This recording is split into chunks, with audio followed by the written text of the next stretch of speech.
Okay, class, bago ako magturo, mag-lecture muna kayo. Sulatin niyo muna lahat yan. Ang dami-dami namang susulatin. Pwede na akong gumawa ng isang libro sa haba niyan. May reklamo? Wala po. Ay ma'am, pwede po bang hindi na po ako magsulat? At bakit? Kasi po nakalimutan ko po kung paano magsulat. Ganon? Sige, kalimutan ko rin isulat yung grade mo sa card. Ganon.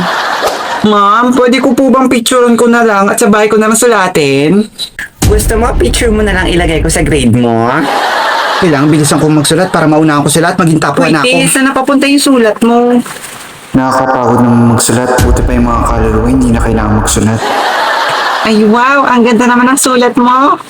Ganun ba? Salamat. You're welcome. Pero mas maganda yung sa akin. Anong maganda dyan? Wala naman ako maintindihan kahit isa. Wala kang paki-apat na mata. Pero mas maganda yung sa akin. Saan? Wala naman ako makita at ang linis pa. Nako, wala ka talaga makikita dyan. Kasi wala naman talaga akong isinulat. Ganon. Hoy, JD, yung ulo mo, hindi ko makita yung sinusulat ko. Anong paki ko? Bahala ka sa buhay mo. Anong sabi mo? Be, ikalma mo, kumapya ka na lang sa sinusulat ko. Ito oh. Huwag na, hindi na kailangan. Wala naman ako maintindihan sa sinusulat mo. Sakit mo naman magsalita. Totoo nga ang sabi nila, truth hurts. Nagsalita, maganda magsulat. Sige nga, ipakita mo yung sulat mo. Mamaya na pagkatapos ko. Okay, yung tapos na, pwede na magpasa. Okay, tapos na. Ito na po. Oh, ikaw ang nauna, Miss Raven. Ganang sulat mo, ha? Anong tapos? Baka lumaktaw yan. Anong sabi mo? Wala akong sinabi. Nakakatakot naman siya. Why it's so long? I'm so tired na. Ako nandito lang ang butler ko. Siya na lang pinasulat ko nito. Yan, tapos na.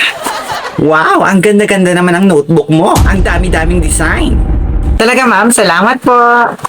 Sa sobrang daming design, hindi ko na nakita yung sulat mo. Tapos na rin po ako. Ay wow, ang bilis mo, ha? Siyempre naman po, ako pa. Sa sobrang bilis mo, hindi ko na maintindihan yung sulat mo. Tapos na po ako, nakakapagod. Paano hindi ka mapapagod? Ang laki-laki ng sulat mo. Ano ka, grade 1? Ma'am, tapos na rin po ako. Talaga? Buti naman. Oh, ano to? Bakit walang sulat? Ma'am, makikita mo rin yan basta gamitin mo lang ang iyong imahinasyon. Talaga? Gusto mo i-imagine ko rin yung grade mo? Naku, sabi ko ako yung mauuna, tapos ako yung nahuhuli. Paulit-ulit kasi ako eh. Ano ba yan? Mali na naman. Nako, huwag kang mag-alala, hindi ka nag-iisa. Kung ikaw lang yung tatalunin ko, di bali na lang.